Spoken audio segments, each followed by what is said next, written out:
Hello, and welcome back to this edition of our Eat Real to Heal podcast. I am very excited to welcome this new guest to our show. She's never been on the show before. However, Dr. Marie Mihalicz is a dear friend of mine. She is a colleague. We did our doctorate together at Royal Roads University. And Dr. Marie Mihalicz is one of the 9 participants that I was honored to interview as part of a series of interviews that I did for my doctorate in social sciences and interdisciplinary studies at Royal Roads University. My dissertation is looking at the barriers that exist amongst BIPOC communities. So that's communities of Indigenous peoples, people of color, and Black communities across North America, and the barriers that they face in accessing clean, real foods that allow them to nutrify their body so they can heal and manage and treat and reverse chronic degenerative diseases. Now, there are a lot of barriers in place amongst these remote and rural communities all across North America, but even in big cities, there is still a lack of access to nutrient-dense whole foods. And that is what my research covers. So that's a Chris. barrier, like we've got something here that works and it's not fitting into the system that they have set up. That's a good example of what their system is dictating for how mental health services are offered. And it's not through a regional,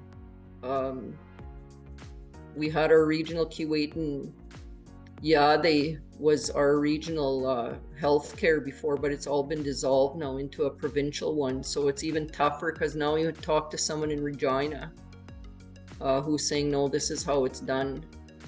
So and this it doesn't goes stop us though. Like, what do you do, when it's someone here that you know all these kids? So we had a meeting with our MLA just about a month ago, and I said, we don't say no.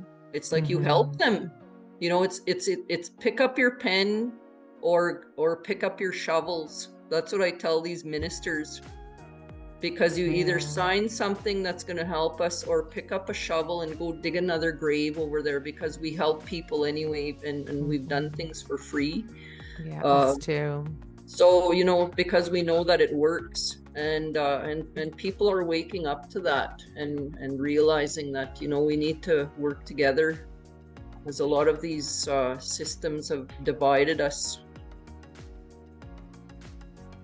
Now, Dr. Marie Mihalicz is a respected researcher, consultant, and founder of White Lightning Consulting. Her organization is committed to community-based healing and wellness retreats, and she completed her Ph.D. at Royal Roads University. Like I mentioned, we both were in the same cohort, where her dissertation focused on Indigenous methods of healing and their potential for addressing the very high suicide rates and mental health issues in Northern Saskatchewan, Canada communities. Her research findings have been used to influence policy change with the aim of supporting sustainable, culturally relevant mental health services for Indigenous youth and families. Now, where Marie lives in Northern Saskatchewan in the Bhopal region, there is very, very high suicide rates, especially amongst Indigenous youth. In fact, some of the highest rates seen in the country. And many of us, we can look at communities and we can come up with our own ideas, our own thesis as to what contributes to these mental health conditions, the high suicide rates, but we're missing a lot of the information because we need to look back in history, and we need to make the connections with what happened when between the times when suicide was non-existent. Marie will tell of a time when nobody heard about people committing suicide in Indigenous communities, and then when the first suicide happened. So we need to look at the time when people were not claiming their lives to now, and what happened in between. And it's a very complex, integrated number of issues that we need to address. But one of the major contributors to this is colonization and all the intergenerational trauma that came as a result. Now, Dr. Mihalicz and her team at White Lightning Consulting offer evidence based healing and education programs that combine Western science and Indigenous healing methods. Through their collaborative community based approach, they aim to empower Indigenous youth and families to pick up their own knowledge bundles in today's world. And what that means is we all have a legacy of traditional knowledge, whether you're Irish, Scottish, Indigenous, Black, Asian, South American, African. We all have a long legacy of how to live in cohesion, in collaboration, in community with the earth. And we knew about the world's medicines, the plant medicines. We knew about the soil medicine, the animal medicines. Everything is medicine to us. And we use this for healing ourselves physically, spiritually, emotionally, and mentally. And it's time that we look to BIPOC folks and communities for the answers instead of thinking that we can come in as outsiders and put our solutions onto these communities. We have to center the voices of BIPOC people all around the world. They're unique, individual, incredibly talented, smart, intelligent, kind, wise voices and their wisdom to be able to find the solutions that are needed to be able to truly heal from 500 years of colonization. Now, with picking up the bundles and strengthening and mobilizing community processes, this happens from the inside out. And that's the work that Dr. Mihalicz is doing at White Lightning Consulting. And in the face of the challenges posed by the pandemic and the complex intergenerational trauma experienced by Indigenous communities, Dr. Mihalicz and her team continue to work towards enhancing sustainable counseling supports and delivering effective leadership training programs. So if you have never heard about her programs, I encourage you to please visit her website, learn as much as you can. It is incredibly beautiful, the work that they do, especially considering that it is embedded in a natural law calendar focusing on healing associated with the themes of the 6 seasons of our region: spring, summer, fall, freeze up, winter, and thaw. And lastly, I'd like to acknowledge that Dr. Mihalicz, she lives, works, and plays in Treaty 10 territory, where she is so excited to live her and have spent all of her life with her 4 other sisters. Marie, also, you're going to learn about her incredible story being raised in Northern Saskatchewan in an Indigenous community. And the entire story behind that is incredible. So please listen to this podcast from beginning to end. And you know what to do, folks. If you're listening to this Eat Real to Heal podcast in this 9-part series, go ahead and share this episode with your loved ones and encourage them to share this episode with their loved ones. And then, of course, go back and listen to all the episodes in this 9-part series, because you are going to learn so much about really important topics that definitely affect you, or if not you, your loved ones and your community, and ultimately our nation. When we learn together, we can rise up together and we can start the healing process for all. Thanks for being here, and let's dive in. Hello, everyone, and welcome to the Eat Real to Heal podcast. I am your host, Nicolette Richer, and on today's show, I'm very excited to welcome Dr. Marie Mihalicz from Northern Saskatchewan. Hi, Marie. How are you today? Hi, really good. It's an honor to be here. It is an honor to have you here. So for everybody who's listening, you're going to get a kick out of this. Yesterday, Marie and I actually recorded this interview, and for the first time, I forgot to press record.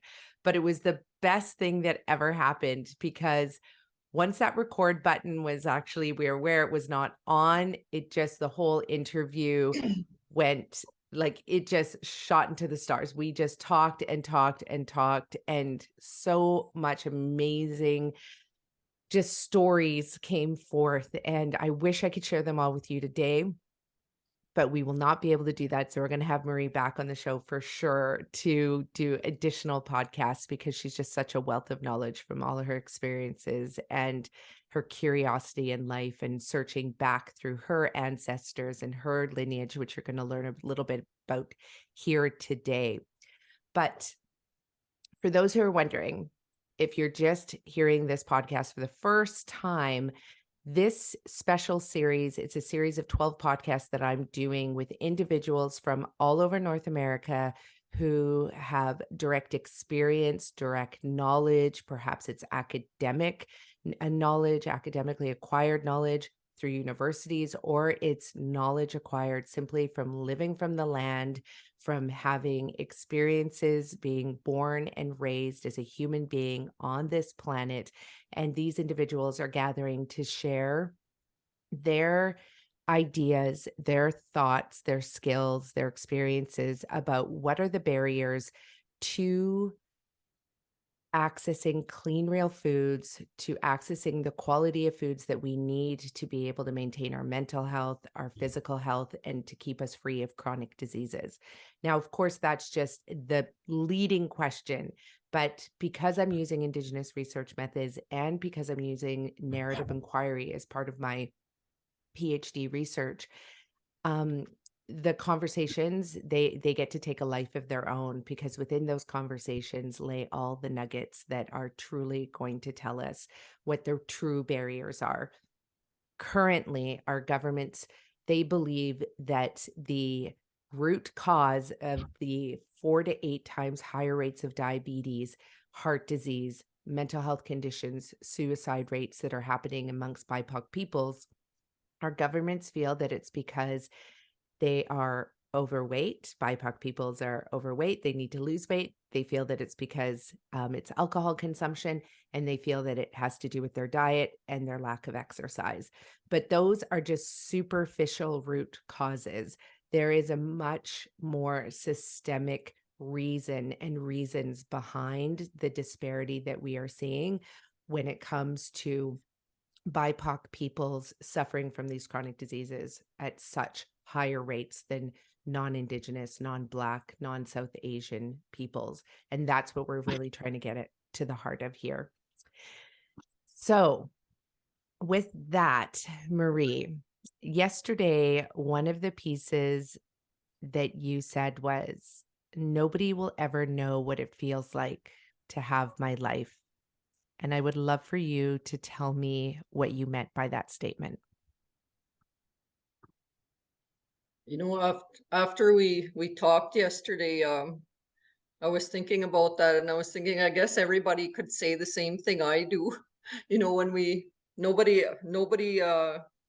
understands an individual as much as the self does. So I guess it's in that self discovery. And but I think just with you know, when I meet people and they say, "Oh my God, you grew up at a residential school," it's like, because I have blue eyes and blonde hair and, you know, white skin. So um it is almost a feeling of being like you're on an island somewhere, you know, really. And that's where I grew up, was up on the Mission Hill there. So when you think back to and you just thought that everybody grew up that way, like you just think the whole world is like me. But I think that as you grow older and you start talking about your experiences, it's like, no, really, it's like we were pretty isolated and, you know, small population and growing up where we did. So um but like I've written and spoke to lots of people about the situation of living in northern Saskatchewan. And because the residential school where I grew up had students and children being brought in from the region and as far down south as North Battleford, like today these people are chiefs and mayors, and like they're the leadership now. So you know, we've got relationships, and that's really what how my work um is so effective, because those relationships are since childhood. Like we've grown up together, even though it was not in the best circumstances, but we've been bonded through through our childhood memories of the residents. So yeah, it's been a big part of my healing journey, and looking back and then being able to relate to people who have attended those schools, and like you say, there's undercurrents to the illnesses that we see today, not just physical, but with experimentation with food, and just the idea of taking people from the land and putting them into industrial and residential schools. Today we see that it's like dependency on grocery stores instead of going out hunting now. It's just easier to do. But when you see that, in the fact is that was not even 100 years, just barely 100 years ago, people were living off the land, and a lot of people still do here. Like it's nice when you all celebrate the fact that, oh, Johnny got a moose last week, and like, did you get your moose yet? That's what people do it in the fall time, is when you meet each other at the store. It's like you're actually saying, did you get a moose yet? And it's like, oh man, it's so nice to see that, because a chunk of meat now in the grocery store, like the prices have tripled. So, it affects it's not just physical health, but the students that I work with that have left their communities and are doing post-secondary studies up here, you have to leave 4 hours, 5 hours away and move into the cities. And one of the things they really miss is their food. Like the dry meat now, they're snapping pictures to me and saying, oh, my grandma dropped off dry meat and I'm so happy. Like, it's like comfort, but it's something we just need for who we are, is what we eat.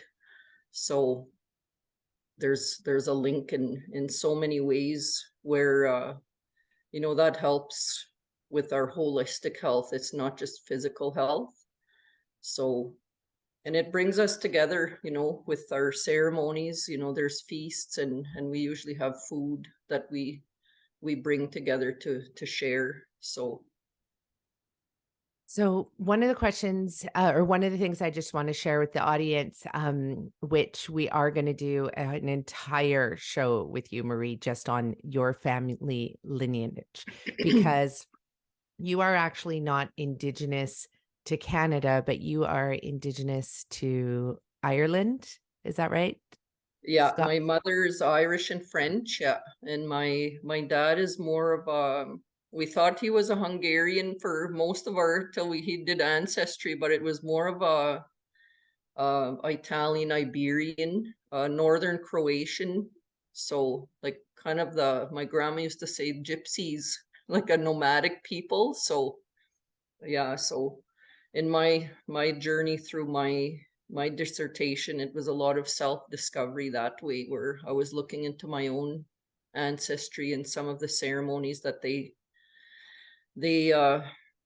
practiced. And that wasn't even 100 years ago. It wasn't that long ago. But with all of the colonization came not just government regulations, but the church was hand in hand with that. So a lot of our ceremonies had to be underground, and kept alive. So I think that's one of the biggest challenges now, is for young people who are hearing and discovering, the discovery of these graves. It's shocking. Where I grew up, like, when these graves first came up, like every day when I was a kid, we played out in the bush and the graveyards up there with small little kids in there, and priests and nuns and whatever. But then it starts to make you wonder, like, because you've heard stories growing up, and it's like, geez, I wonder, like, were we playing around places on the mission there where there might be something? Like, it really is a eerie feeling, and what went on there already, but that makes it even more real. But just the idea that a lot of people have taken off that robe of having to be Catholic or having to be religious, and with the younger people, it's not wanting to have any link to that now. But what do I do to learn something else that will help me spiritually. So there is a lot of spiritual confusion. And then when you see, you know, some people drop the Catholic faith or the Anglican faith, and then they dive into evangelical faith, or because it's not the ones who are blamed for doing all of this atrocity and genocidal, you know, just the whole colonization piece. But we can see where there's a lot of confusion spiritually with our younger generation. So And you see that directly in the work that you're doing because, you know, yesterday it's so hard because of this interview yesterday. There was so much that we covered. So I have all of this background information. So I want to make it so that our audience also has this information as well. So um a little bit more about Marie and her family. So her parents were teachers and they decided they didn't want to work in the regular public school system and they wanted to go back up to, it was at La Roche and Bhopal Boval, or Beauval. Yeah, yeah, Beauval yeah. in northern Saskatchewan. And then that's where they went and said that they wanted to teach in the residential schools and really make a difference from a really good place. And they had their 5 girls, Marie, which is one of 5 sisters, and all the girls went to residential school. And um, and you were saying with the work, especially with the work that you do with White Lightning, you know, you're working with especially a lot of youth, but individuals who have a lot of mental health challenges. So what would we call in our Canadian government language mental health challenges, and where they are committing suicide. Like Northern Saskatchewan has some of the highest rates of suicide in all of Canada amongst Indigenous youth and Indigenous men. And the work you do, going back to this spiritual confusion, is you found through your work that healing that spiritual confusion is such an important part of their healing journey, and being able to see the outcomes where they don't want to take their lives anymore. Yeah, and when we talk about, you know, the buzzwords going around now, but it's like it's really having to unpack those ideas of what does decolonizing trauma mean? What does systemic barriers mean? You know, and how do we start, even like where do we even start to do something about that? You know, with the work that I do, we can easily get bogged down into the illness and the, you know, that's more of the Western science model, is you're always trying to diagnose the problem. Mhm. Even titles of like who wants to go to a depression and grief and trauma workshop when it could be focusing on what am I going to get out of this when I'm done? You know, let's Mhm. focus on the solutions and how do we get there. So um, you know, in this conversation that we're having, you know, it's important to get the message out there that there is help, and there is Mhm. meaningful help, because time and time again in the work that I've done with the community team that we've developed here, is we have clients coming in saying, I've tried this, I've gone to treatment, I've gone to a counselor, I've done all of these things, but after they come through a 5 day, we call retreat, it's lodges, you know, there's different names for it, but it's really that we have to go as as tread softly, because people are so vulnerable with all of the stuff that's going on top of layers and layers and layers of trauma that Mhm. we've accumulated in our life. You know, and residential schools in this region is part of that. So with my relationships and understanding and my life experience, I've grown up with people who are great grandparents, even great grandparents today, and working with their children and grandchildren. It's like a light goes off when you really start to understand, well, now I'm starting to learn what happened in those schools, and that's really powerful for children and grandchildren to start understanding and seeing. that's why my parents or my grandparents treat me this way, and to just understand where that's coming from and why they're that way. Not to justify it or anything, but in the work that we do, we really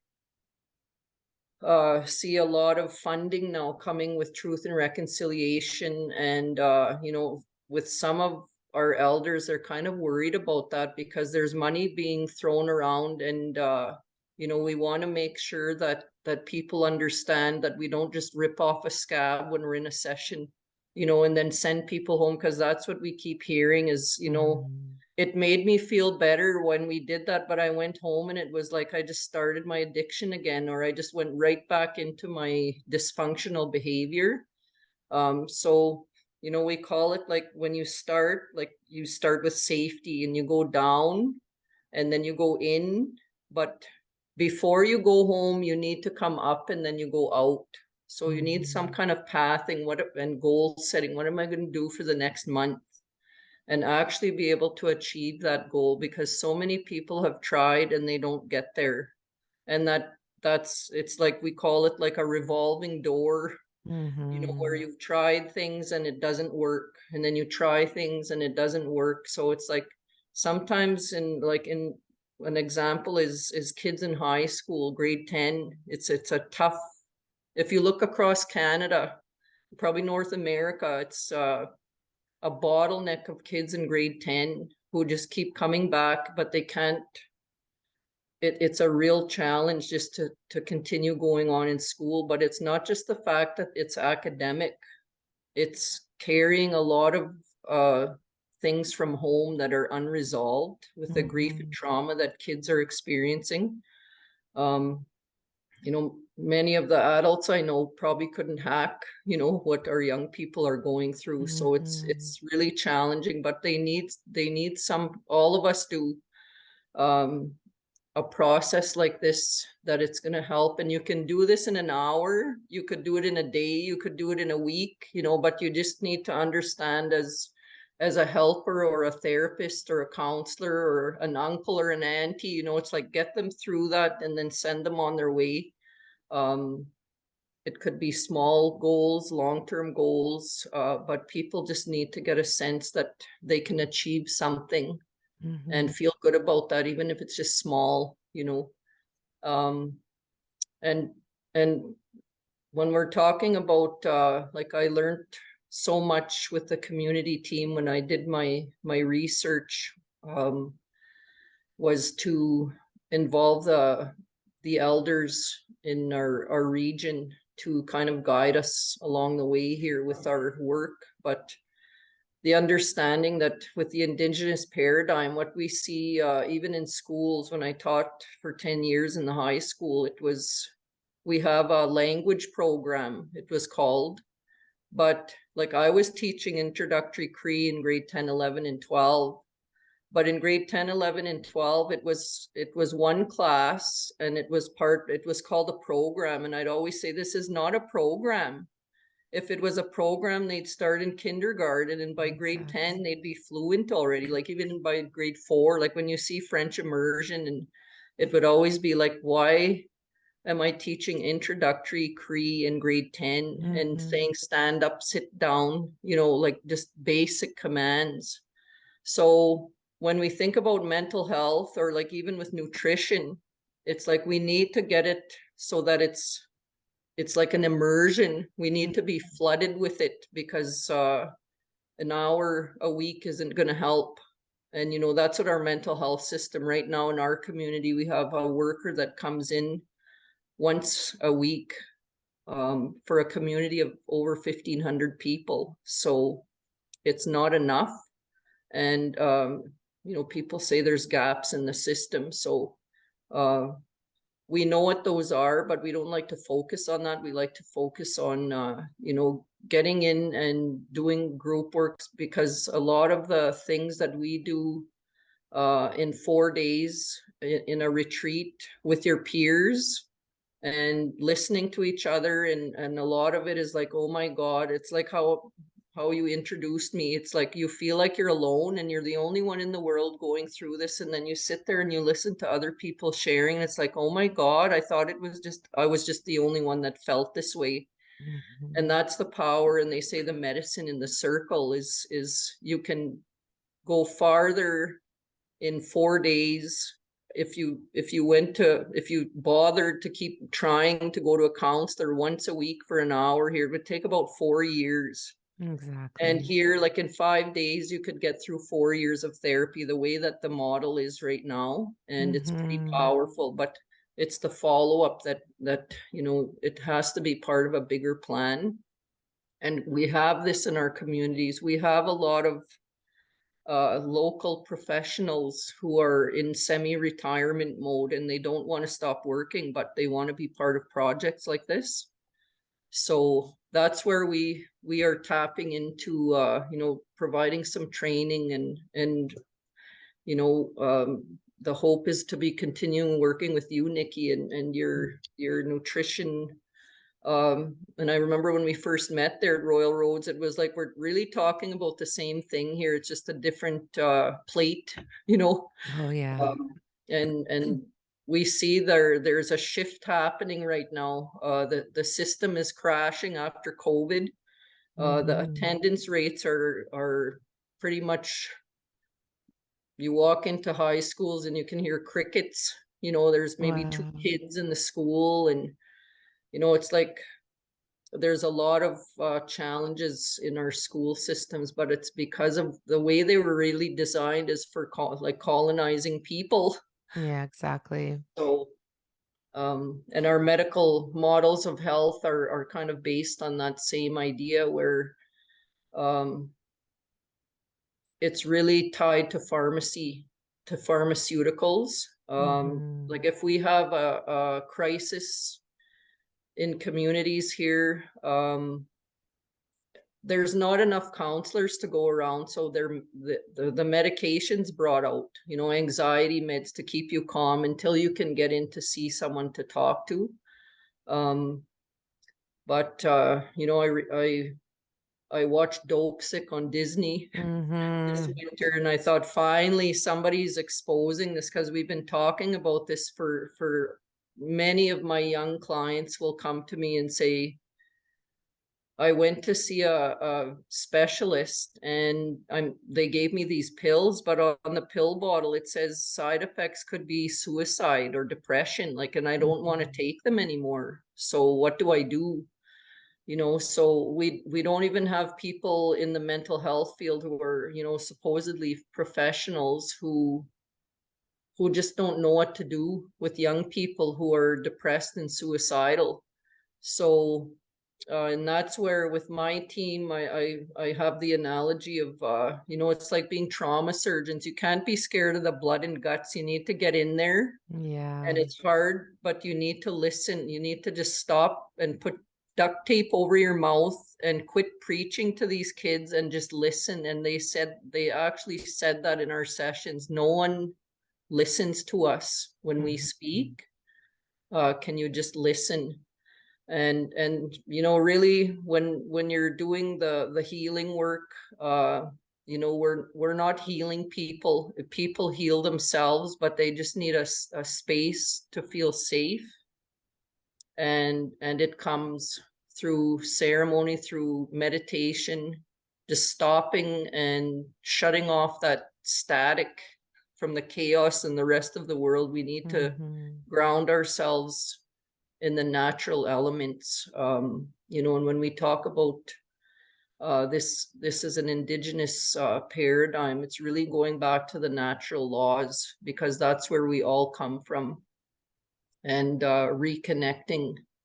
And that's where we find that the understanding with the Indigenous paradigm, when we talk about trauma and healing, is we see it not as diagnosing an illness. Uh, like when you walk in and you do the DSM-5 with a psycho, you know, there's certain cases where, people do need to have medication to help them, get to an introduction, or maybe to just kind of calm things down, or physically or chemically in their body, they need some kind of balance that way. But in most cases, I find that the understanding is that when we have a mental health issue, there's a spirit that's attached to our illness. And if we can psychologically say to ourselves, okay, my spirit is sick, what do I need to make it better? And there's extraction. I need to get it out of me. It's like when you have a cold, you know, there's something I need to do to get that virus out of me. And it's kind of the same idea with our spirits. And that's where we need the extraction comes through ceremony. There's specific ceremonies for a lot of the illnesses that we have, and there's fewer and fewer and fewer. Like the lady you met with bringing the wood in, saying, you know, we're losing them. Our libraries, you know, all of that knowledge. Um, you know, if I'm feeling this way, what ceremony would I go to? And it could be a 5-minute ceremony, you know, setting up a feast plate or building an altar. You know, it doesn't have to be a whole day of a sweat lodge ceremony where I have to spend a whole 3-4 hours going to something. So, you know, I guess it's kind of like rituals, but it's psychological as well, to know that it's actually, I'm taking it out of my space, and it's moving away from me. And, And when I hear you say this, I can imagine, because I understand the context that you're speaking in. But for other people who are listening, especially for other people who have been indoctrinated into Christianity and Catholicism, and now they've understood that maybe that wasn't, that wasn't the be all, one all religion for everybody. And so then when they hear you say this, like, that the spirit is sick, that the spirit is hurt, that we need to extract and heal that.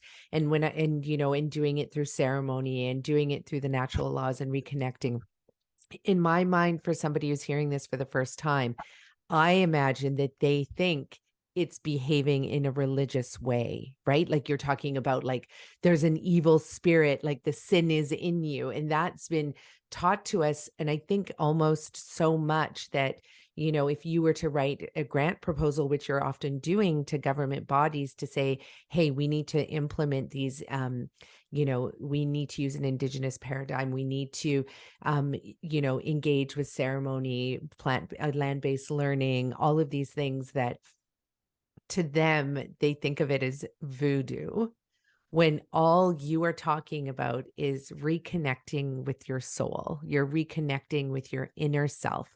You are remembering the hurt, the trauma. You are working through that. And I mean, isn't that ultimately, like, it doesn't matter what the religion, what, your cultural background is, in every culture around the world. And that's ultimately what we're trying to do through therapy. But then therapy doesn't get us there at all, because it makes us think that we're broken, right? Whereas yeah, what you're talking about, and I don't want to say it's easy. It's not easy to do this work. Like you said, you have to look at the blood in the guts like a trauma surgeon when you're doing this, and that can be really hard.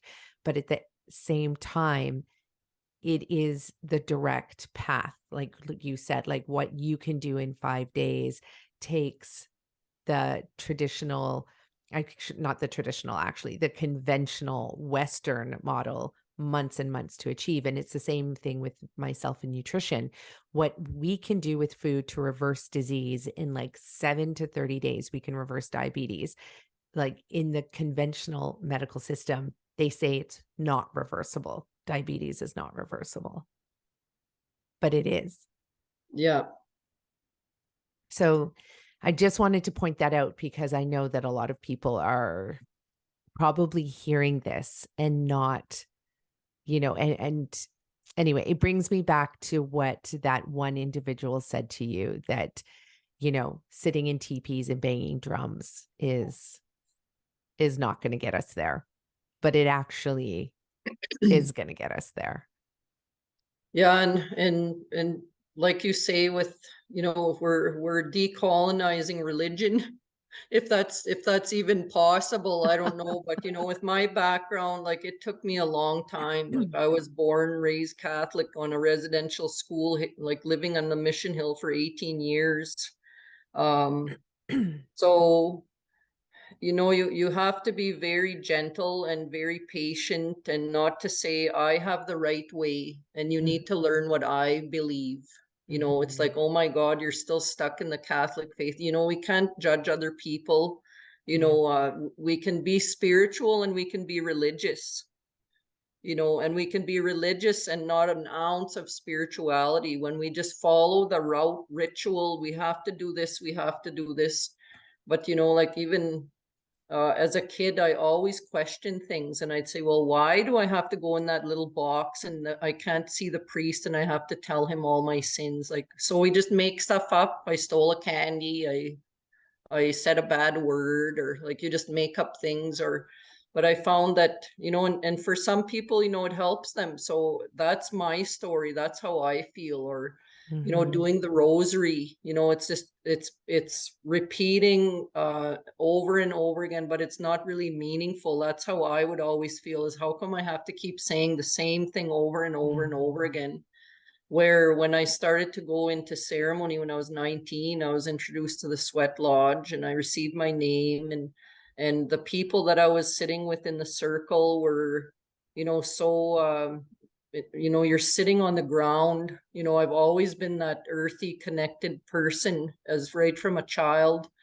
We grew up in the boreal forest here, right by the clear lakes, and like we've grown up here our whole life, and it's just part of me. Um, Mhm. and I knew that that had to be part of what I was feeling, but I didn't understand until, really the last 10 years, when you stop your life and you start thinking about how does this all fit together, Yeah. so that I can help other people understand what I've gone through. Um, but being a teacher and getting frustrated in the school system, where you get to know these kids, and it's not just knowing them, it's like they're your best friends that you grew up with. These are they're like your Mhm. own. So if Yeah. they're going through something, you can't just sit there behind your desk as a teacher and say, okay, absent, they're not here, they're not here. But you know what's going on, and you're told you can't do anything about it. So, Yeah. that's why I went into my master's with counseling. I thought, I'll be a counselor now, because the kids trust me already. The parents Yeah. trust me. I can walk into their house and say, like, can we sit down and talk about what's going on here? But even so, the system was dictated that no, I can't do counseling in the high school. Now I can just do career counseling. So again, it's like busying you up, and you're tabulating all these courses, and I couldn't get into what I wanted to do until I did the consultant work. So, and that's where I got into really the Indigenous paradigm of healing. I had to step out of the systems. And in my experience as a professional now, that's why I have White Lightning Consulting today, is because it can't be as effective and efficient if it's trying to be inserted into a program. Like I'll get calls Mhm. from communities saying, can you come for an hour and do a workshop? We're having a conference. And it's like, no, I'm sorry, I can't do that, because that would be ripping off a scab and leaving people. Yeah. And I can't do that ethically. I cannot do that anymore. Or can you come to the school and do a retreat? And it's like, no, sorry, we can't come into the school when the bells are going to ring and announcements are happening, and you're trying to be, you're in a sacred space. Yeah. So these spaces have to be outside of our current system. Same thing with the mental health. I don't have an office in a building. Mhm. Um, my office is, by the lake. It could be driving around and going out for coffee, but most of the time it's like we have a fire pit, and that's where we go sit and we drink our tea, Yeah. and we just talk about what's going on, and people feel comfortable that way. So it's really, I guess, what I'm getting to is the context of an Indigenous paradigm. We need to think outside the box. Um, and with our work that we've done the most effectively is And it's challenging, now that I've got my PhD, it's really challenging to find work where we can do it the way that it needs to be done outside of the Mhm. system. So we need to convince people in health, like with Jordan's Principle out on the First Nation reserves. There's a lot of funding with Jordan's Principle, but we're also talking about education, like targeting young people is with the suicide epidemic that's gone on, we're not focusing on suicide. We're focusing on youth healing lodges and ceremonies that we can start teaching. Um, so really, we need to have the intersectoral justice, health, education. All of those different organizations have their own silos. We hear that all the time. Like Mhm. but really, like when we got a contract, we spoke with leadership in a First Nation band in 2019, and we came up with a service agreement that fit what we wanted to get done, because it's like beyond what's being done right now. Um, but you need to have leadership that's flexible and trusts that you know what you're doing. So that's kind of the power of having this behind the in a published book now with the dissertation. So it's really communities have the solutions, Mhm. but we just need a little bit of training and understanding and bringing elders, bringing ceremonies. We're not going to Mhm. walk into a another community and tell them how to do things. They have their own Right. cultures and ceremonies that they already have, and people there to do that. It's just, how do we bring those people forward, and not to be afraid. Like, that's what we've learned, is to hide all of this. Well, um that's this is, I think, a really big part that you're bringing up here is which, you know, every program that you've ever seen in Canada, it's usually the government recognizes, like, oh my gosh, we have a crisis on our hands. We have an epidemic on our hands. We have high rates of suicide amongst teen in northern Saskatchewan, or we have, it doesn't matter what it is, the diabetes rates are increasing. So then government says, okay, we've pulled together money to create a program that we're going to roll out across Canada, right? Like, this is how almost every single program, our education system is like this. You can think about, like, the colonization of the entire country was really, it was government leading that, with the help of few individuals who persuaded government to, get behind this. And so this has been going on since the beginning of time, yet our health issues are getting worse. Our mental health issues are getting worse. Our water is getting worse.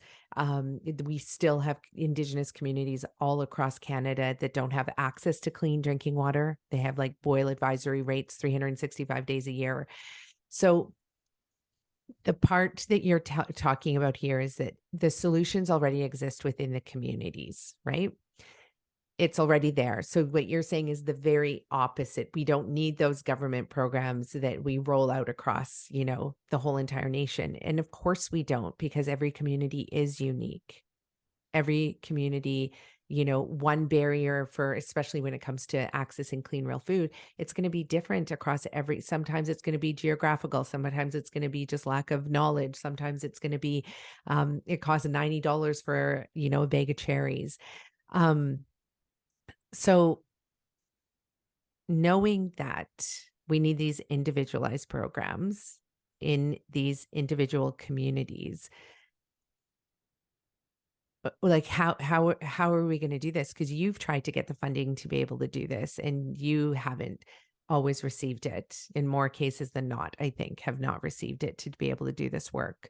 So, so I guess what I'm trying to say here is one of the biggest barriers is just the way that our entire government system is designed, and that access to funding to be able to make that happen.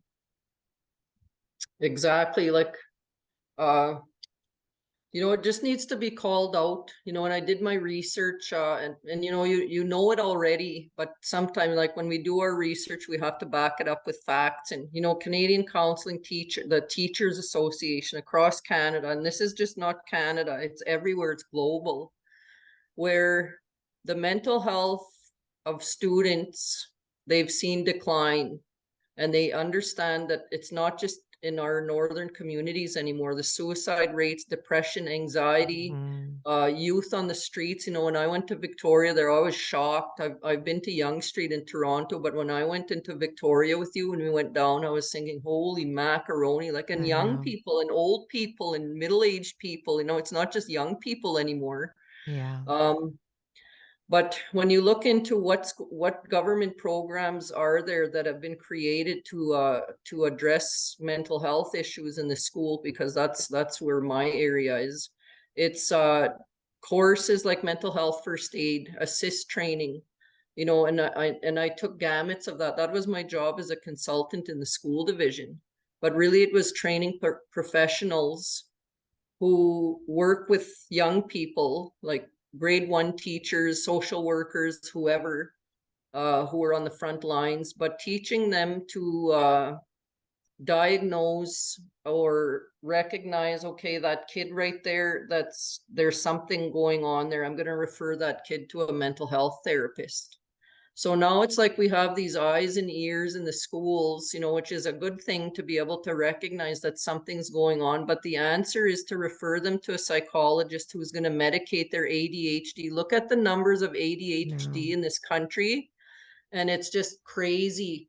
And they say, well, they have PTSD. It's an intergenerational trauma because they're, well, okay, well, we recognize that. We need to say, okay, we're trauma informed. You hear that all the time now. Trauma Mhm. informed care or trauma informed education. It's not just the fact that I understand that their grandparents went to residential school and maybe some of the dysfunctional patterns that they learned is passed on. It's more than that. We can't medicate people out of a mental health issue, Mm-mm. because what I tend to stop people when they say PTSD, I say, what, it's not a diagnosis, it's not a Mhm. disorder, No. it's a response. So PTSR, I try and get people to say, instead of you saying PTSD, it's not a disorder, it's a response of trauma that's been passed down. We've learned patterns of dysfunction. If you work with addictions, you hear about the work that you do with the family constellation. If you're the oldest, you're pretty Mhm. much raising your brothers and sisters, and usually you go into nursing, or like it's pretty interesting stuff. But it could be the same thing when we have parents who have learned these dysfunctional patterns with it. It's no fault, of Mhm. them, but it's just a response. And I Yeah. need I need choices now. So when we think of the medical models of health, we need to break those down. And people are really understanding that we've heard it for 10 years now. There's gaps in the system. It's like, okay, well, we know that. So what are we Mhm. going to do about it, And that's what we're excited about with the research that we did. We identified these barriers, but we didn't just stop there. We talked about what are some of the building blocks that as communities we can work on from the grassroots. We can't keep waiting. Like you said, we've been writing proposals, and we don't even like to dwell on that. But it's like Mhm. we can't wait for the government to help stuff like this when there's a different agenda going on with the governments. Mhm. So, and the building blocks that we talk about is understanding these historical links to trauma. What does that mean? When my parents went to the mission here, I have it first right here. I understand, I can see, and I didn't stay in the residential school, but I lived on the hill there and grew up with the people, and I see the PTS, the response still to Mhm. this day. It's like you can't sit still. You have to keep your hands moving. Mhm. So a lot of the things that we work with is art therapy, and we find that that's the breath work, hands-on hands-on ceremonies really is what it is you're doing something and you're an active participant in your own healing. because you Mm-hmm. need to be empowered and to say, you know what, I can do this in my backyard. I don't have to make an appointment with a professional. So Mm-hmm. it's like, you know, when people are starving for this, you know, and understanding that, you know, sure, the trauma has been passed down through my blood, through my family, but you know what, so is the healing. And you and I have Mm-hmm. both experienced that, where, you know, we understand that it's not just the bad stuff, because, you know, sometimes that's how we think about mental health, is it's bad, you know, it's Yeah. bad stuff. But, you know, it's healing, you know, healing is a big part of mental health. And it's not Yeah. just mental. I don't even like that word anymore, you know, because it's dissecting the whole person. It's not, we can't just talk about mental and not include all of the other dimensions of a person, because we're whole people. Yeah. And, you know, coming back to the religious and the spiritual intrusions, it's like, you know, when I first started learning about, you know, soul pain, was coined by Duran. If people look up his research, he coined that term, soul pain. Um, and he's indigenous from in the States. And Purafea, actually, he ran the women's lodges at the Sundance ceremony. When I talked to her and showed her this article, I said, this guy's really got some awesome work. And she said, oh, you mean Eddie? Like, it said Eduardo, and she knew him personally. So, you know, get all these Wow. connections. But soul pain is really what the indigenous you know, paradigm talks about in the ceremonies. But it's like the idea that you're born pure, you're a pure spirit because you've come, Mm-hmm. you know, a woman has that power to bring a life from another dimension into this reality. Like, that's the power of women in medicine that we have. Yeah. But it's the fact that when we're born, newborn babies are pure. But I was raised in the Catholic faith, where you're born evil and you get straight to that Mm. church and you baptize them, because if you don't, you're going straight to hell. Yeah. So it's like totally different worldviews about who I am to the core, you know. And when you start talking about this in our retreats, we do this stuff where it's like, this is why I think this way. This is why I believe in some of these values Mm-hmm. that I have that might, you know, not align with where I need to be at. And that's a barrier for me. It's my own belief system is a Yeah. barrier to my mental health or physical health. So understanding that along the way in my life, I go through these, you know, losses, which really are the root of my grief and my traumas. I've lost something. Um, Mm-hmm. and all through my life, you know, if I was taken to a residential school, I lost, how much did I lose? You know, I can't speak for someone else, but Mm-hmm. it's like language, culture, family, everything you've lost, and it's been replaced with something else. You know, a friend of mine called me up a couple months ago and said, you know what, I've been thinking about my brothers and sisters, and she's my age, like in her mid 50s, and she was thinking about her family, her brothers and sisters today. And she said, you know, I never really thought of it, but all my brothers and sisters, we all have work where we've been so industrialized. Like, Mm.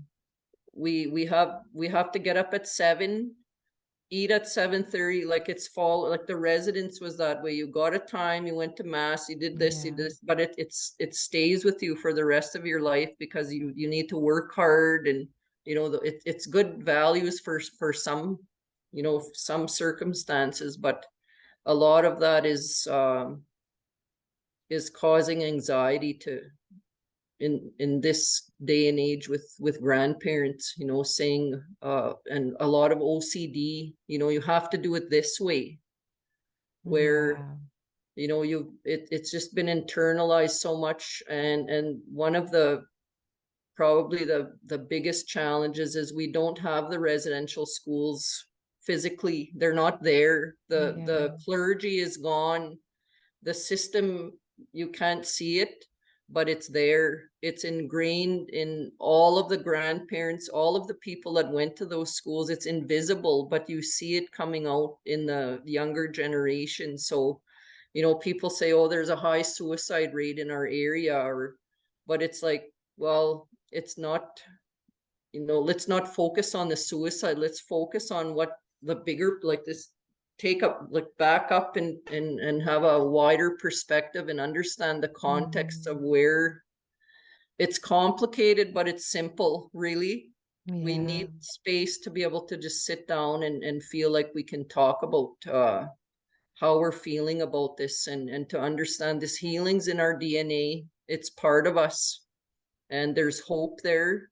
It's just that we need the time and the space to sit with our peers. Mhm. And sometimes our peers are elders and youth, because they're looking back at their life and wishing, they could have done something, because we understand what's happened, but to be able to help someone else now on their journey. So sometimes Mhm. the dynamics of working with groups is you can see this working, and it always does. There's a power in that, where we've come to understand that there's protocols around ceremony that are important, and that's what they're for. It's setting boundaries, Mhm. and we need that. So we can't just have any person coming in saying, oh, well, just teach me how to build a sweat and I'll run one. Like, Yeah, exactly. you can do things like, you need to spend a lot of time to understand the bigger picture and where it fits.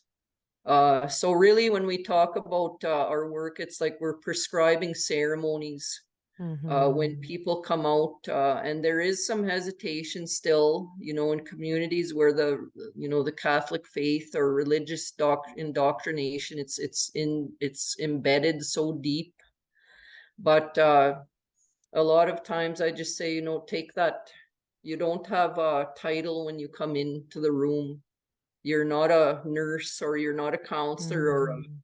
like, you're a human being, and we're here together, and we're here to talk about what's going on with our life, and just learning to understand that we've kind of all gone through the traumas, and it's the same prescription really is, we need to just stop, slow down, breathe, and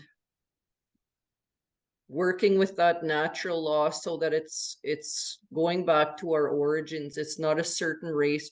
Trauma uh, No. doesn't pick a certain race. We've seen it everywhere. It's like you said, I was fortunate to go to Ireland in 2019 with my mom, and when I went there, I remember walking around, when you walk in the streets and the malls and stuff, and I was looking at these young kids, and when you see pictures of your grandparents, like the black and white pictures, and you say, holy man, grandpa was only 20 in that picture, and he looks like he was like 50. Like, they look Yeah. old.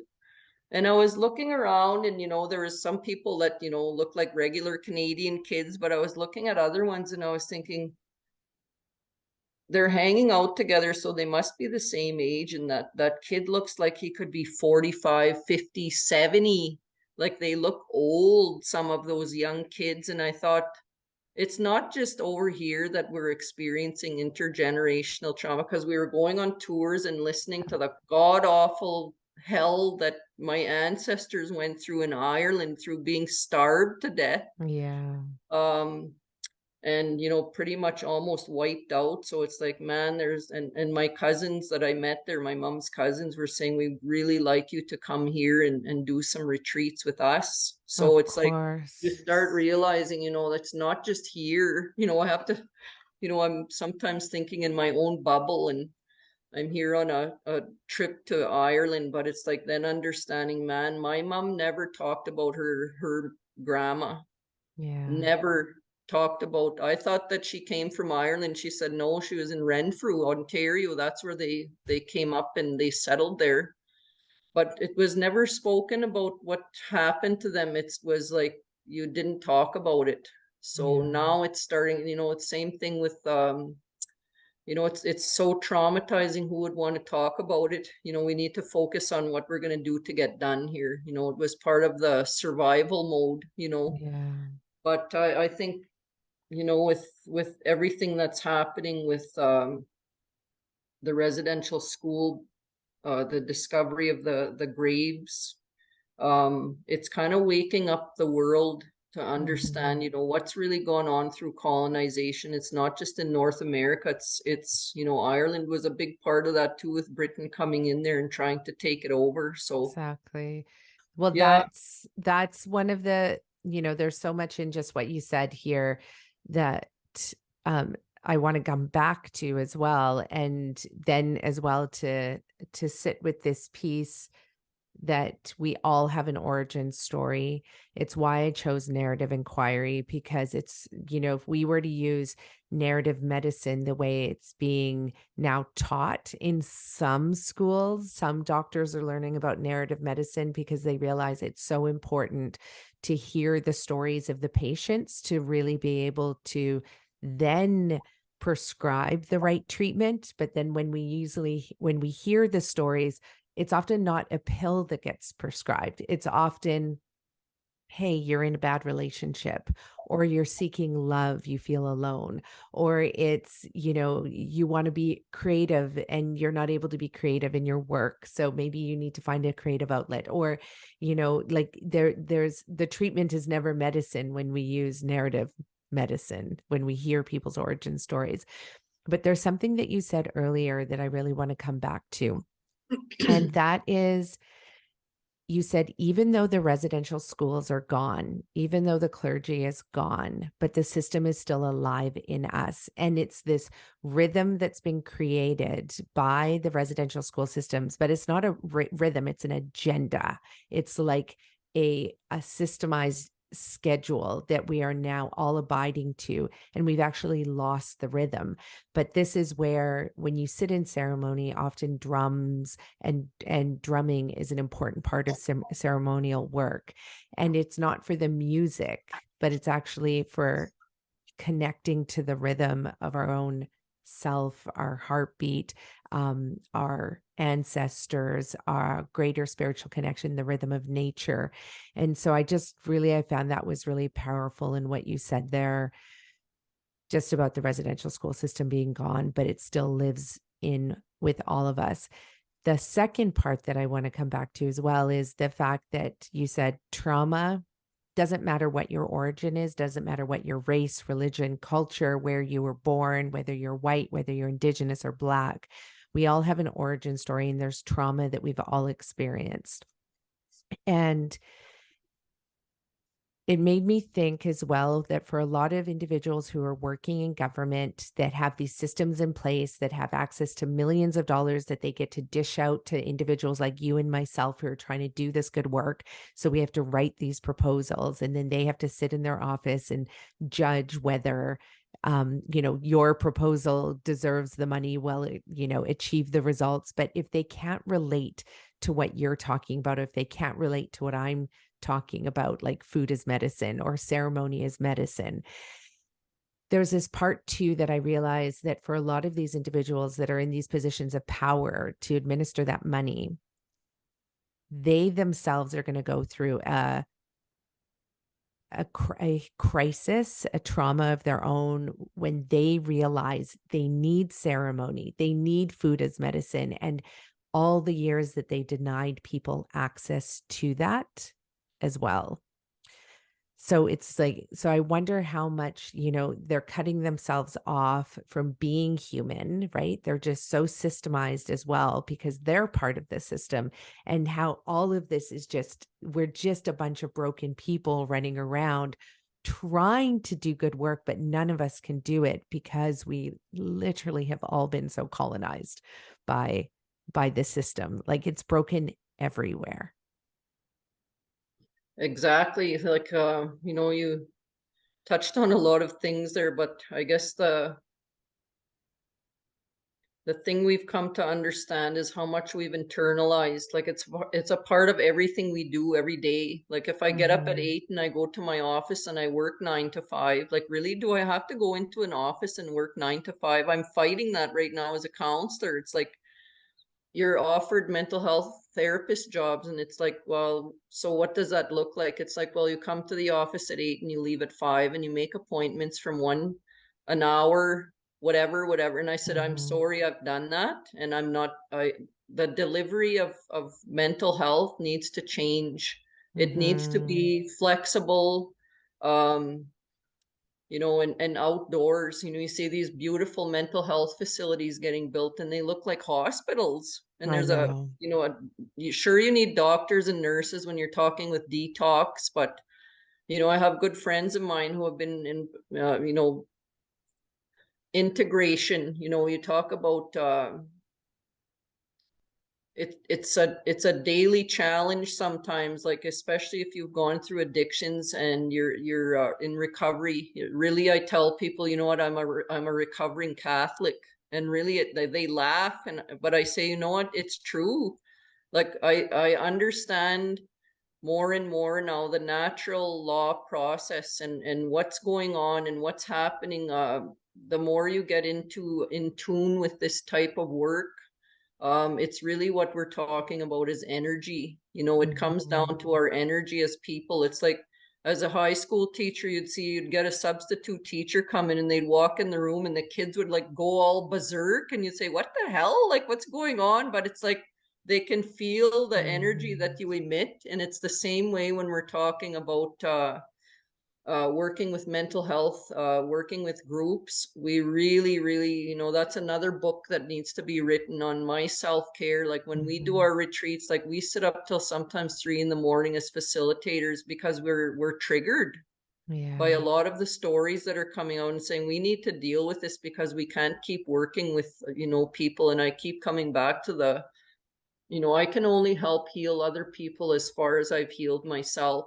It's Yeah. like I can't go and teach a calculus class to a group of students if I don't know what calculus is and how it works. Mhm. So it's the same thing as other, in mental health. Sometimes, more and more you see it's not just the counselors, it's government, it's the ministers in charge of mental health, or uh, Yeah. who have no idea what to do but throw money at it, and it's all going into pharmaceuticals. So Mhm. um, that whole system is built for a purpose, which is, for governments, is we need to make some kind of money off of it. Yeah. So, we have to kind of just keep working at the grassroots and saying we have to get this done. It's really saving people's lives, but making it available in a way that's not threatening. Like even the fact that I'd have to step out of the high school, or if I'm a young person, what's going to make me feel comfortable getting a hold of people? And you know what, COVID's kind of done a good thing for that, because Mhm. I get texts and young people say, I'm so happy that I can do this counseling online or over the phone, because Right. everybody's got a phone now. And you start that way, but eventually I try and get people to say, we could set up a group here where we could spend some time together with our peers, because Yeah. that's the part that's kind of crumbling with this, our social, walk into an appointment at a chiropractor or wherever in the city or wherever you're going, and everybody's sitting looking at their phones. Nobody's talking to each other, even at restaurants. Mhm. It's like socially, um that's so powerful in our healing, is we're social beings. We need to interact with each other in positive ways. um and that's where, when we talk about setting our boundaries for our healing journeys, are so important. And what does that even look like? Relationships, Mhm. in all of our relationships, how do we set it up so that I know that it's going to help me to move forward? Um, and in a lot of our families where we're finding the depression and the suicidal tendencies, it's there, people don't feel safe, and there's nowhere for them to go in their communities. So yet they have lots of government agencies there, you know. Mm-hmm. So in some of the big, larger communities here, when I got my job as a consultant, I went up and I said, well, I didn't know that there was counselors that came into this community, and they'd get up in the morning at 8, drive to the community, and they'd be in the back of the hospital in their offices, but Mm-hmm. nobody was really going in to see them. So, but the group work that we've done, and we've done it out at a resort here for the last 15 years, where people, with the feedback we get, is like it was so nice to not have to do the dishes or cook a meal for my Mm-hmm. kids, or I could just sit out and look at the lake and go for a walk down to the water, and to just be in the quiet. I needed that, and there's internet service that's pretty patchy, so the phone, the distraction is not there with social media. So Well, we need there's that. there's that, and within that, just that ability to have space, and like you said, it doesn't take long. Like I just think about some yoga classes that I went to and where I sat on the mat, and the teacher at the beginning just says, okay, I want you to take 3 deep breaths in. And all of a sudden I'm crying on the mat and I don't even understand why, but it's literally, I stopped. There's no technology. It's just me with myself on a mat. I'm breathing and it touches something inside of me. And then there's an awareness there. Um, you also said in our interview that we didn't record yesterday, you said one of the important pieces that needs to happen is people need to say and ask themselves, do I want to get better? I can't do it alone. I need help. And then you said that's where your healing begins. And I thought that was so powerful because I wonder if one of the barriers to healing taking place, whether it's through food as medicine, through ceremony as medicine, in our relationships, is it just because also we don't get asked anymore? We're just getting told you have a drug addiction, you have an alcohol addiction, you are suicidal, you are overweight, you are this, you are that, you have diabetes. But, nobody's really asking, do you want to get better? Yeah, and I think that everything's always so, the fear around the stigma of mental health. When you say, oh, this young person here is suicidal, and it's like everybody drops like a hot potato on the floor, and I've used that. It's like a hot potato that's been passed around from health to justice to education. Like nobody wants to hold it because it's burning a hole through them, and Mhm. it's a fear, the fear factor, Yeah. um and you can't just say, okay, we're going to have a mental health workshop, we're going to have and then I've seen, oh my goodness, like courses in high school where it's suicide, depression, anxiety. It's like, oh, sign me up. It's like, oh, Mhm. oh my God, who wants to sign up for something like that? But on the other side of the coin is you need to address that when you're advertising. Like when we advertise for events that we have, you need to name that. You need to name it, and we teach that. When I can name it, Mhm. I remember in my 20s, I knew happy, sad, mad, maybe 3 or 4 names for what I was feeling, because I didn't know frustrated, or Mhm. I didn't have that link to the context of what I was going through. But Yeah. we need to name that so that we can own it. And when we have our retreats, the it's a whole can of worms when we talk about recruitment for these retreats, because when we first started, it would be, well, Johnny here has 95 average, so he can afford to miss some days of school, and it's or the principal's son, or the best athletes in the high school, or the professionals that know everything about mental health issues will come to this. And it's like, and a few times we've had some youth come in there and say, I didn't even want to be here. My mom said I had to come. So it's like, Mm. you know what? You need to know what you're stepping into here, and you need to want to have to do something about it. And when you have that, uh, the young people, I'm telling you, don't have filters. It's like they'll know why they're there, and they'll state their intention on the first day. It's like, I need to forgive. I need Yeah. to forgive my best friend or my brother for killing themselves and leaving me here. Yeah. They know, but when you have adults and professionals, we've put on so many layers of cumulative grief and trauma because that's our survival. We've just Yeah. covered it. And sometimes we don't even know why we're there. So we just say, well, I'm here to learn more about how to help others with their grief and trauma. And that's fine. But by the second day, it's like now I'm starting to realize that there's something underneath here. I've buried it for so long. I don't even know what it is anymore, but I need time to figure that out.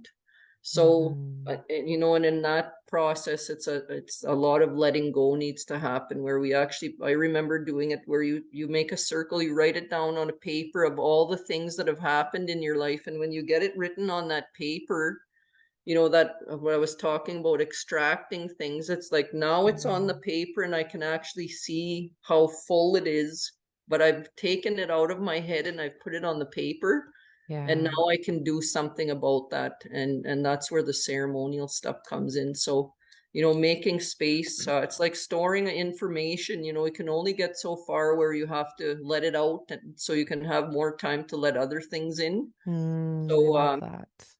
yeah. Well, you make me think about another barrier, and I'll ask your opinion on this because, like for example, that exercise of writing things on a piece of paper and putting it in a circle, or a lot of these tools are being taught in coaching programs where, people are being hired as coaches, but you see the rates of these coaches, and I know that, we have to put food on our table, so we have to charge for it. And if we're not getting funding from, grants and government bodies, well, yeah, we have to pay to be the coaches and the counselors. But is price a barrier that's preventing people from healing? Absolutely. One of the biggest challenges I'm facing right now as a counselor, I'm covered through, I'm registered with Indigenous Services Canada with my counseling services. So it's like uh, your health care is covered if you're treaty. So it's like going in and getting a prescription, it's covered. And it's the same thing with mental health. So Mhm. but at the same time it's capped off at 22 hours. So it's like I would say, okay, so you can come to me and we can spend 22 hours, and then what happens? And they said, well, you can apply for extension. I said, why is there even a cap on that? But in our communities we have La Plonge Reserve, which is part of English River First Nation where I grew up, and then across the river is a Métis community where you have non-status and Métis residents. And if I put up an ad for counseling services for White Lightning, which I haven't done specifically to say, I have openings because Métis and non-status don't have funding. I've called Mm. Saskatchewan Health about that and said, look, it's not fair, and I don't even want to go there because it divides right away who my clients, for me to Mhm. say First Nations are only covered when our communities are a mixture of, it's like going to Toronto and saying only Italians can come and take my services and Yeah. be paid for, and everybody else is going, what the, like, what about me? So I addressed that with Saskatchewan Health, and I'm working with the, MLA here trying to figure that out. And he said, well, just call Métis Society and talk to the president about this. And I said, this is not just the Métis Society. This is a provincial, Mhm. they said, well, it's not a public service that you're offering. You're offering a private through your White Lightning. So that would have to be a separate service agreement. But again, you can only have maybe 10 to 15 clients. So So that's a crazy. barrier, like we've got something here that works and it's not fitting into the system that they have set up. That's a good example of what their Mhm. system is dictating for how mental health services are offered. and it's not through a regional. We had our regional Kuwaitan. Yeah, they was our regional healthcare before, but it's all been dissolved now into a provincial one. So it's even tougher because now you talk to someone in Regina who's saying, no, this is how it's done. So And it this doesn't goes, stop us though. Like, what do you do, when it's mhm, someone here that you know all these kids. So we had a meeting with our MLA just about a month ago, and I said, we don't say no. It's like you help them. It's pick up your pen or pick up your shovels. That's what I tell these ministers, because you either yeah, sign something that's going to help us or pick up a shovel and go dig another grave over there, because we help people anyway, and we've done mhm. things for free. Yeah, uh, us too. so because we know that it works, and people are waking up to that, and realizing that we need to work together, because a lot of these systems have divided us.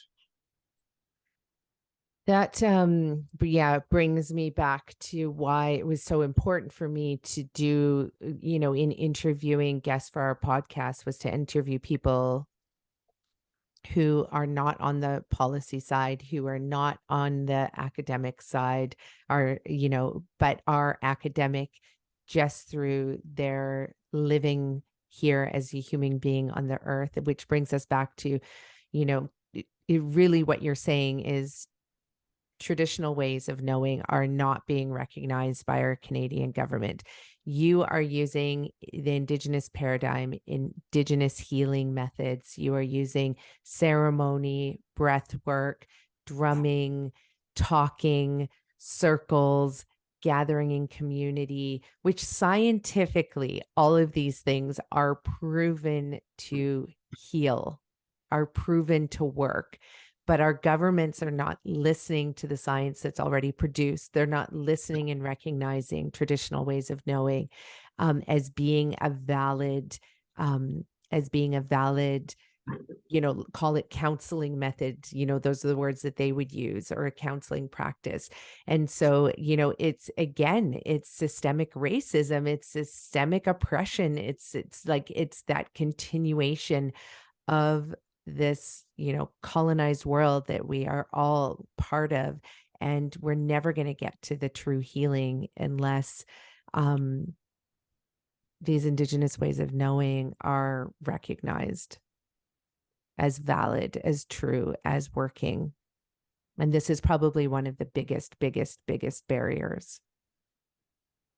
Yeah, and I've used the analogy of with thinking about all the systemic things. Like, sometimes when we start, it's like Google Earth always said, you can back your perspective up so much that it's good to have that different objective view, because sometimes we're so stuck in the middle of all this, we get Mhm. lost in it. You start drowning in your own stuff, so it's important to be able to step back and get out of that. And once in a while, my husband and I just get in the boat, and by the time we cross halfway across the lake, our headaches are gone. It's like we just needed to Mhm. get out and get some air in our face and look at the stars and the sky, and reconnect that way. But it comes down to, I like to say, our traumas that we experience in our life are like, it's like getting a sliver, and it's Mm. like, what, you can pretend that it's not there, which I've done. Tried to myself, And doesn't work. and then you get another sliver, and then you get another sliver, and what happens, and people can understand what happens to a sliver when you don't. It's The infected.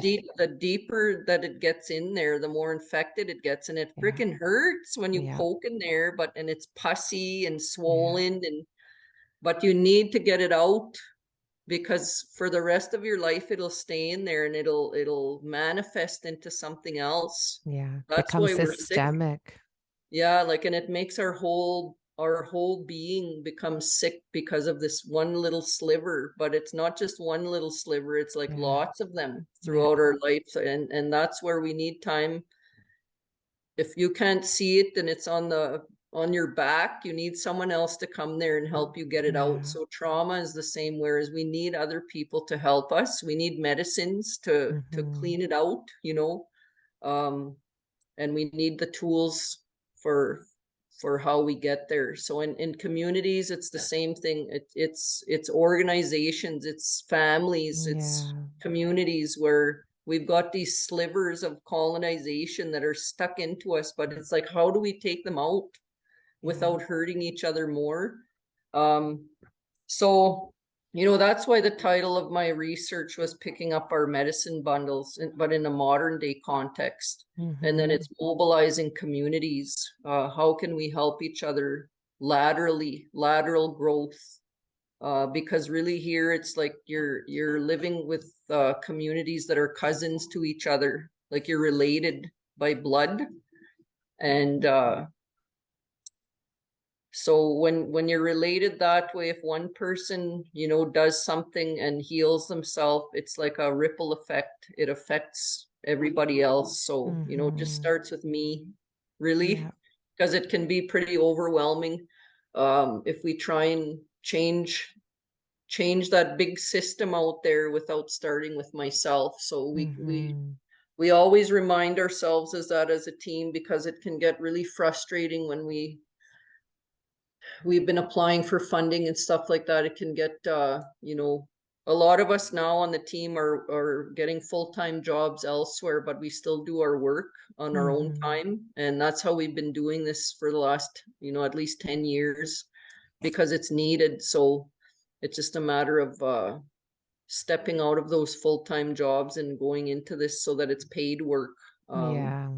so we're at that point, and where other communities as well have professionals just like us. There's, our teams are everywhere.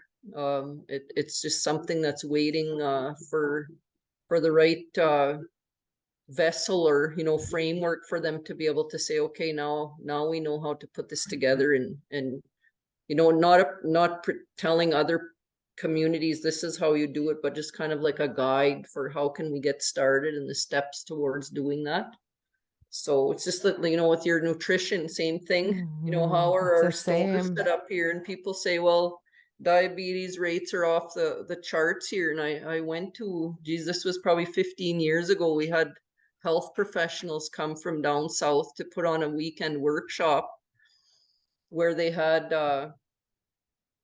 little Ziploc bags of sugar, and then sizes of pop, and saying, this is how much sugar is in this and that and this and that.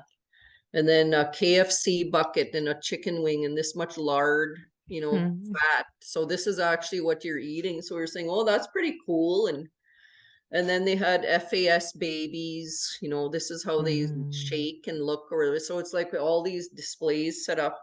And then this young girl got up at the front, and she started saying, can anybody give us any examples of why you think diabetes is such a disease in the north? And so I put my hand up and I said, when you came to Beauval, did you drive up and check the northern store and go and check how much a bag of apples are, a Yeah. jug of milk, a piece of meat, and now go check how much pop and chips are? Like, Yeah. people can't afford healthy food because, you know, and it comes down to that, where, maybe, 100 years ago, they didn't have to worry about that because their grandpa shot a moose and they had berries, Yeah. and, their diet has been changed so fast, um, from a junk food diet, Yeah. from, lean, healthy, nutritious foods. So, it's like, it's not rocket science. It's like, we need to Mm-hmm. have the food here available to us, and we can grow it ourselves. It doesn't have to be a Yeah. business. So, Do um, you find that just, my whole entire dissertation is about access to the foods, the healthy, nutritious, lean foods that you talk about, because we know that eating those in abundance does reverse diabetes. And we know that eating, processed refined foods and refined carbohydrates contributes to, and high amounts of processed animal fats contributes to diabetes. So, that's 68,000 studies have been published since 2018 alone showing that relationship. So we know food is a huge, huge, huge factor.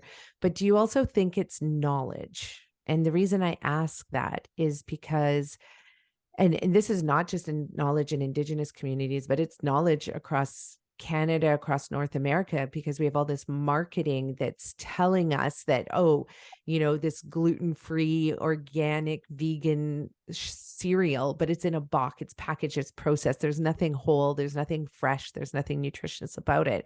But people have come to believe that. And with the work that I've done with, the Squamish Nation and Mount Currie, they're like the members, they stood up and they're like, we don't eat potatoes because potatoes are bad for you. We were told to not eat potatoes. But it was, dietitians and nutritionists that were telling them not to eat potatoes.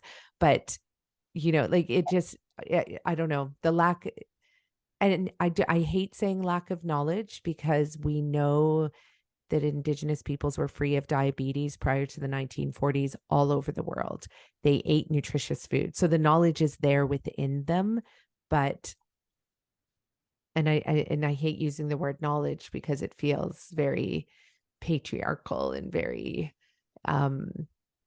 almost condescending to use that, because the knowledge is within Indigenous peoples. It was truly the settlers that came with the white food, the white sugar, the refined processed white flours, the white salt, which really just decimated Indigenous people's diets. But to keep I it think it's I know what you mean. I know what you're saying. And I think it's like worldview, or when you said you know, with the knowledge around food, it's I don't know why it just flashed to a good friend of mine came to visit, and he was in a big rush, and his dad ran like ceremonies, and when you went to the ceremonies, like especially with him being his son, and his mom was a medicine woman, and so you had to gather medicines. If you went to their lodge, you had a responsibility, and it was to go out and pick certain specific medicines. And he'd say, geez, the eagles hatched in the nest 2 weeks ago already, and I better get my ass out there, or my mom's gonna be really pissed off, because I need to get out there and pick this medicine, because there's a time when the eggs hatch, and then when they're, the chicks are coming out. That's how you watch, like everything is interrelated. And there was a time that you had to pick medicines when they're at their most potent. Mm-hmm. But you watched the animals, and they taught you when these certain plants were ready, and they were used in ceremonies for specific purposes. Like his mother was I went to her for my medicines, and she'd have her little shack in the back, and things like prescriptions. Really, that was like a pharmacy. Mm-hmm. She'd have, and I've got a lot of that. We've got into my husband went through an experience where he was told he had to get his stomach cut out because of his ulcers, and he said, no, I don't want to live like that. And it was elders up in Northwest Territories. He just happened to visit, and they said, you need Mm-hmm. to drink this, and he drank it for 3 months, and he was cured. Yeah. So, the cures are there. Same thing with cancer, but it's like you say, like people don't want to hear that there's a cure for it, because who's Yeah. going to lose out, you know? Yeah. And we don't spend time fighting that kind of stuff. You just do it. You Yeah. just say, look, we have this. You don't have to pay $1 million to get this medicine. It's like, just, give us some tobacco, and spread the word that you can get this done. So that's, Mm-hmm. a lot of the issues stemming from resource extraction up here, especially now we're seeing logging trucks. We've been getting clear cutting going on in our area here, and it's really disturbing because we know the kids are learning more and more about picking Mhm. and harvesting medicines. And Mhm. it's like they're not going to be around here if they're coming clear cutting, and it's not just clear cutting, it's spraying after that. And then now are they going to Yeah. take the peat moss, and what's going to happen? So that's a real source of ecological grief. There's Mhm. chapters and chapters written on that.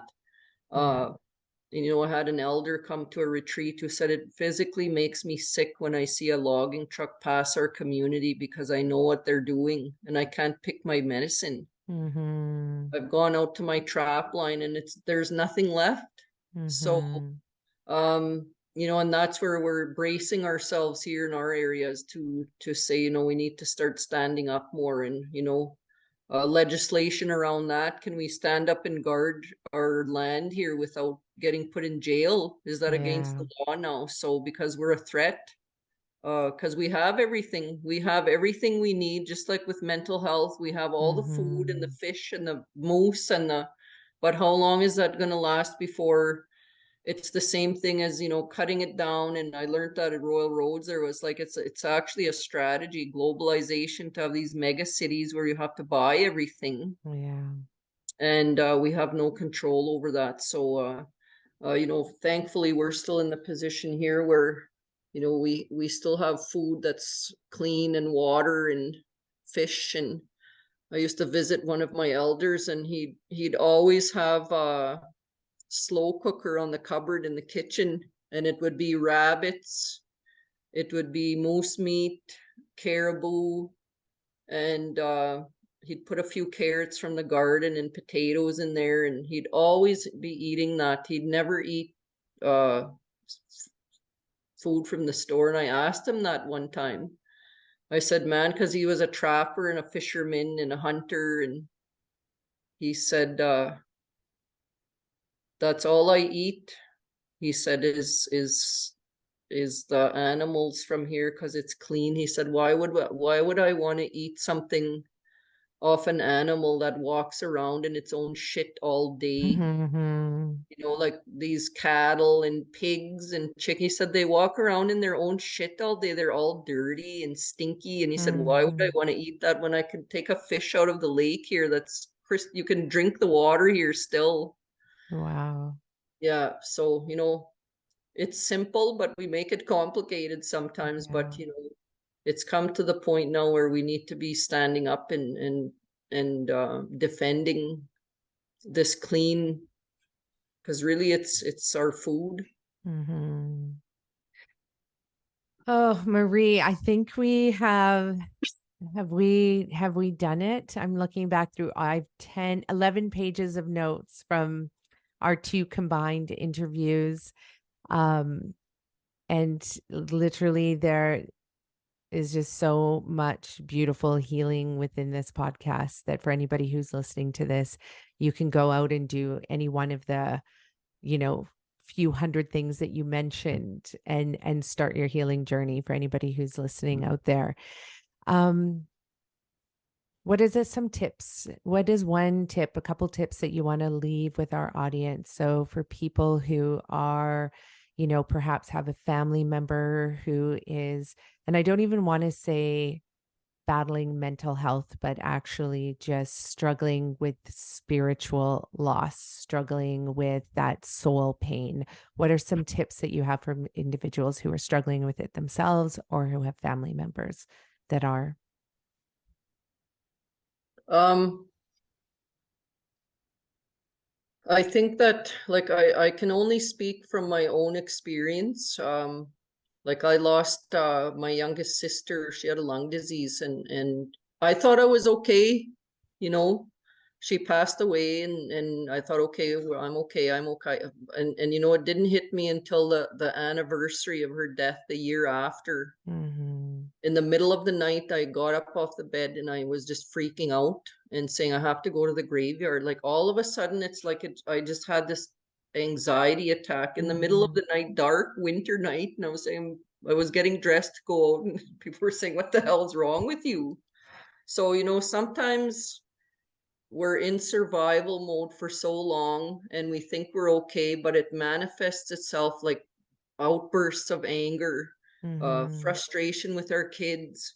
You know, we have a tolerance where when we see signs of that, I say what's coming out of my mouth is like a temperature gauge. If I start getting really negative, then I know that maybe there's something that I need to address personally, and it has to start with me, and I need to recognize those signs. Mm-hmm. So, you know, and that's mental health, but it's spiritual, it's everything to do with me.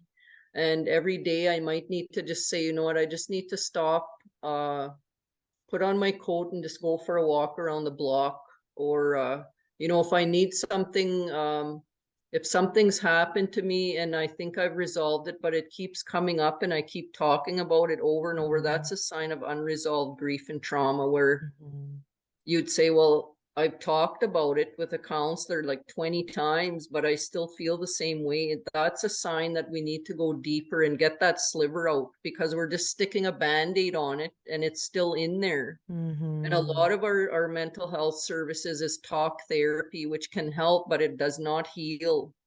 And Mm-hmm. that's why, you know, we say ceremony, but find a person who can sit with you and be able to go to that place and knows what to do with that trauma. And that's why people who run sweat lodges, you know, give them some tobacco, find an elder, find someone in your community Mm-hmm. who is familiar with ceremonies around that. And it's not only sweat lodges and Indigenous Native community leaders that can do this. There's all modes and mediums of this. Like Mm-hmm. I've had people go to yoga Yeah. classes and get the same thing. It's just getting aligned again with spirit and bringing, you know, flushing our bodies, finding a place where the people that we talk to know how to handle this type Mm-hmm. of trauma. So, and it doesn't even have to be that link, but it's going to build up to that place where you will need somebody like that, like I did, you Mm-hmm. know. And I was just lucky to find the right people that I could trust. And, you know, don't just go to any ceremony, like do your research around it and get to know the people that run Mm-hmm. them. And you need to trust people that you're putting, you know, you're putting your whole self into their care. Yeah. Um, so that's the advice that I would have. But and you know, if you don't know what else to do, offer some tobacco and it will come.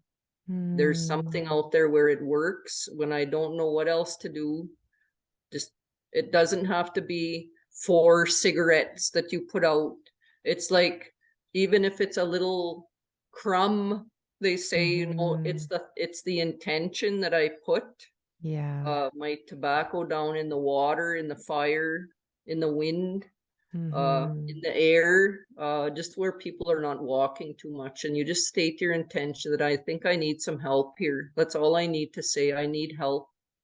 Can you Mm-hmm. please send me someone? Or, you know, we're taught not to prescribe or, you know, make up our own prescriptions because we can't diagnose what we're going through when we're in Mm-hmm. the middle of it.